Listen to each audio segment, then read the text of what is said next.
AI करून ह्या कुणाचाही photo दाखवू शकतात. उद्या हे अख्ख्या आमदारांचा सुद्धा अशा व्हिडिओ करू शकतात. आता टेक्नॉलॉजी मध्ये नवीन दाखवण्यासारखं आता हे जे काही चालू आहे ना प्रकार, हे टार्गेट करणं ज्याला म्हणतात, आणि तेही शिंदे साहेबाचे आमदार कसे टार्गेट होतील, हा एक प्रयत्न आहे. आता त्यांनी काय वक्तव्य केलं मी ते ऐकलेलं नाही, परंतु अशा पद्धतीनं एखाद्याला बदनाम करायचा जर कट असेल, माझाही मागे एकदा व्हिडिओ केला होता, तेही दाखवण्याचा प्रयत्न केला होता. आता हे असे नादान बालिशपणाचे जे प्रकार आहेत ना, ते वाढत चाललेले आहेत.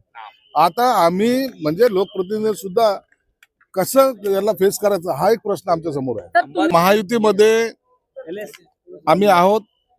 शिवसेना असेल, भाजप असेल किंवा राष्ट्रवादी असेल, आम्ही मित्रपक्ष आहोत. परंतु काही ठिकाणचं लोकलचं राजकारण जे असतं, त्या लोकलच्या राजकारणामध्ये एकमेकावर आरोप प्रत्यारोप होत असतात आणि त्याची दखल मुख्यमंत्री उपमुख्यमंत्री घेत असतात. आता जेव्हा त्याची बदनामी होते त्याला त्यांनी प्रत्युत्तर दिलेलं आहे आणि त्यांनी सांगितलेलं आहे. आता त्याच्यावर मी काहीतरी स्पष्टीकरण देणं योग्य नाही.